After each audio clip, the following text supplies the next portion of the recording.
Hello guys! Dinner time na naman. And tonight, nag-eksperimento. Hindi eksperimento. Well, parang gano'n na rin kasi hindi ko naman nasunod yung yung pinanood kong video kung paano lutuin ito. Pininyahang manok. Yung binili kong isang buong chicken, nung isang araw na nag-shopping kami. Ito yung mga buto-buto at saka yung pakpak. Yung sa breast niya, di ba makapal yun? Tinanggal ko yung laman. Iniwan ko yung ribs at saka yung nakadikit na laman. Kasi di ba nahihiwalay yung rib, yung yung breast meat. So tinanggal ko yung yung isang parte ng meat na breast. At niluto ko yun isang araw. Ngayon, ito naman yung mga buto-buto. Sarap. Pininyahan. Naging masabaw nga lang. Kasi pinakuluan ko pa siya sa tubig. Dapat pala. Diretso ng what you call this? Pineapple juice. Yan. Tapos, wala kaming patatas. Sayote nilagay ko. Di ba? Sayote. Pwede na siya. Kesa naman bibili pa. Yan. Tinapyas ko na lahat ng sayote namin. Nilinis ko na. Tinanggal ko na yung mga vines, saka mga dahon-dahon. Kasi tumutubo na naman. May mga bagong sibol na naman. Ayoko sila magpatong-patong doon kasi mabubulok na yung luma. Tapos, nakapatong na mga bagong, vines, at saka, tissue. At saka, mga dahon. O, diba? Pangit na tingnan. At saka, mag-winter, para pumasok naman yung araw. Yun sa ibang mga tanim. So, here we go. Yan. Ito, juice lang ang nilagay ko. Pineapple juice lang. Yan. How is it, honey? It's okay. Good. Hot. Hot, yeah, no. The rice is freshly cooked as well. Ayan, gusto ko tong mga yan, ribs. Yan. Yung bang sinisip-sip mo yung mga buto-buto. Yan, gusto ko yan. It's either, iniisip ko nga kung anong gagawin ko. Kung mag-adobo ba ako na chicken or ito nga. So, ito na lang sabi ko para maiba naman. Kasi lagi na lang adobo, kung hindi adobo, nilaga. Ang pinolang manok ba? Hindi kaya, kinamatisang manok. Pare-pareho lang naman ang lasa nila. At least ito, maiba naman dahil may pineapple na lasa. Beautiful. And, have you tasted this before? I think I cooked it once. Different to this though.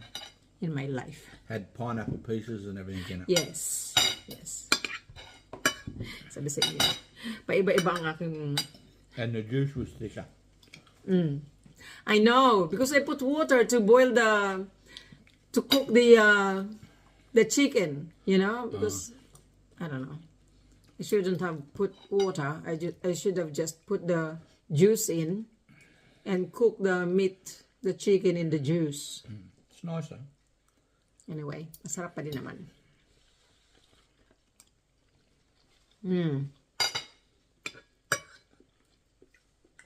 May frozen akong pasas. Ay, pasas.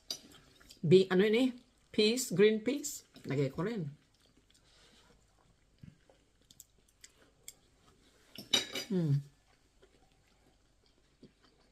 How's the choco in it? And that's the other thing. We had potato before, didn't we? But I love choco, so. Yeah. No, we don't have potatoes, and I don't want to buy anymore. So, choco is alright. Yung last na harvest ko ng chocos, and dito, nasa bag. Yung mga anim yata, 7 ako na harvest.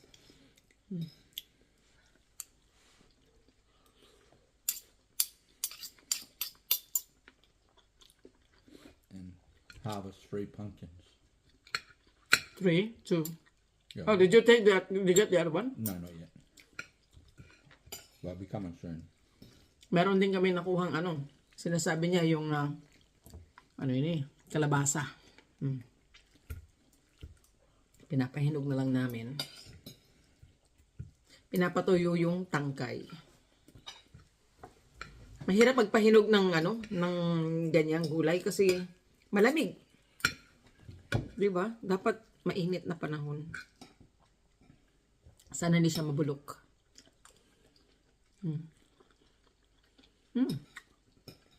There you go, guys. Pwede naman yung sabaw lumapot kung lalagyan mo ng slurry.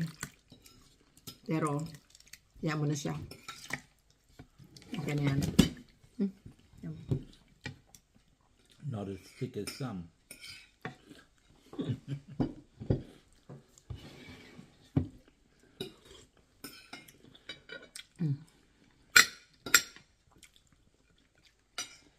Hindi tuloy siya purong purong lasa ng pineapple juice. Anyway. Yan mo na siya. Ganun talaga. Andiyan na yan. Masarap pa din naman. Yun lang naman ang importante sa pagluluto. Kahit ano pang ilagay mo dyan, importante, masarap luto at nakakain. Kayang sikmurain. So, there you go, guys. Isang ulam na naman ang ating sinubukan. Thank you for watching. Bye, God bless.